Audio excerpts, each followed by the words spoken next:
Une fois encore, bonjour mes chers élèves de la classe de 3e. Aujourd'hui, nous continuons avec les vidéos sur les alcanes et nous parlerons des isomères aujourd'hui. C'est quoi? Qu'est-ce qu'on entend par isomère? Quand dit-on que des composés sont des isomères?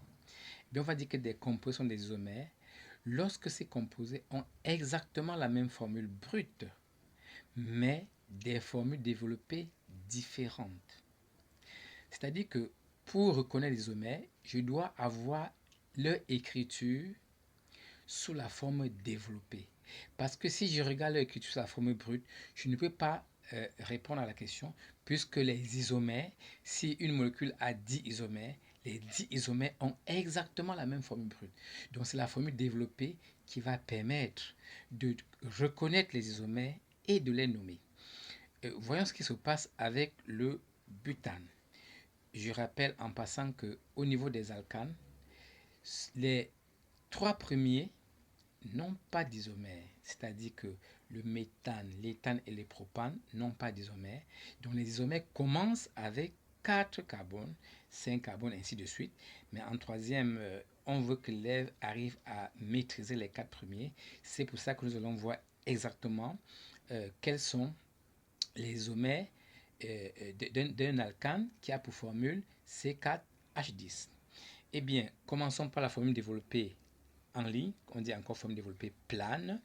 Donc regardez que j'aligne les 4 carbones, on a déjà vu la formule développée, et bien entendu je complète par les hydrogènes. Nous avons déjà expliqué que chaque fois que vous faites ces traits-là, ce qu'on appelle des liaisons, assurez-vous que chaque carbone est à 4 liaisons.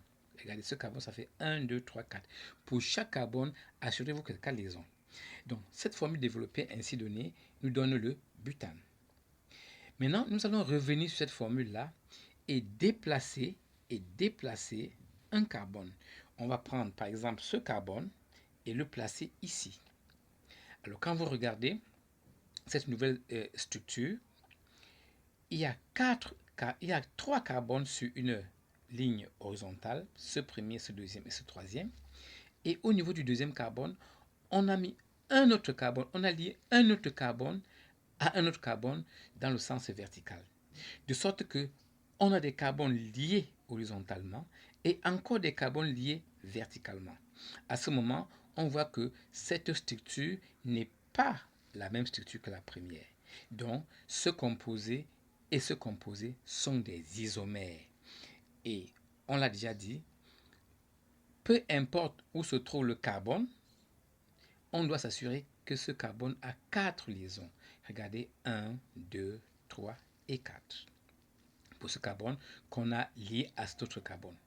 Et bien, ce composé s'appelle comment? Il s'appelle l'isobutane. Plus tard, on va vous donner un autre nom. Pour le moment, en troisième, vous pouvez garder isobutane. Ou si vous voulez, parfois, vous pouvez voir écrit plutôt le méthylpropane. C'est la même chose. Donc, ça, c'est de l'isobutane. Alors, nous avons déjà dit en remarque, et on le reprécise ici, que les 3 premiers alcanes n'ont pas d'isomère. Le méthane n'a pas d'isomère, il n'y a d'ailleurs qu'un seul carbone. L'éthane qui a 2 carbones n'a pas d'isomère. Et même le propane, qui a 3 carbones, n'a pas aussi d'isomère.